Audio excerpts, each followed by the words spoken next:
बिस्मिल्लाहिर्रहमानिर्रहीम अस्सलाम वालेकुम नाज़रीन, आप सब का क्या हाल है? मैं उम्मीद करता हूँ कि आप सब खैरियत से होंगे। आज हम बात करेंगे वो ख़वातीन जिनके पोर्टल पर 7,000 शो हो रहे हैं, लेकिन उनके अकाउंट में अभी तक पैसे नहीं आए और वो अहल भी हैं। जब वो पोर्टल पर चेक करते हैं तो उनका ये आ जाता है कि आप अहल हैं और उनके मोबाइल पर मैसेज भी आ गया 7,000 का। लेकिन जब वो पैसे लेने जाते हैं किसी भी रिटेलर से तो आगे से उनका बैलेंस जो है वो शो नहीं होता, बल्कि वहाँ पर वो रजिस्टर्ड शो नहीं होती।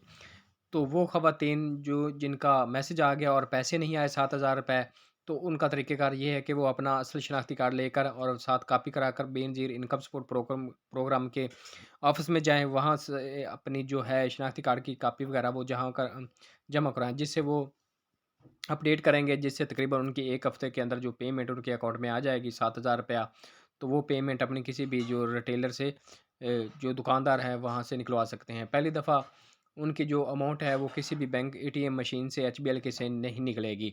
हालाँकि जब वो मैसेज आता है उस पर लिखा होता है कि आप नज़दीकी जो बैंक है, अभी बैंक वहाँ जाकर जो एटीएम मशीन है वहाँ से पैसे निकाल सकते हैं। लेकिन उनके पहली दफ़ा जो है पैसे बायोमेट्रिक सिर्फ़ रिटेलर से ही मिलेंगे, एटीएम मशीन से नहीं वो पैसे ले सकते। तो फिर भी जिनके जो मैसेज आया हुआ है लेकिन पैसे नहीं आए, तो वो अपना जो नज़दीकी है तहसील ऑफ़िस बेनज़ीर कफ़ालत प्रोग्राम का वहाँ से वहाँ पर राब्ता कर सकते हैं।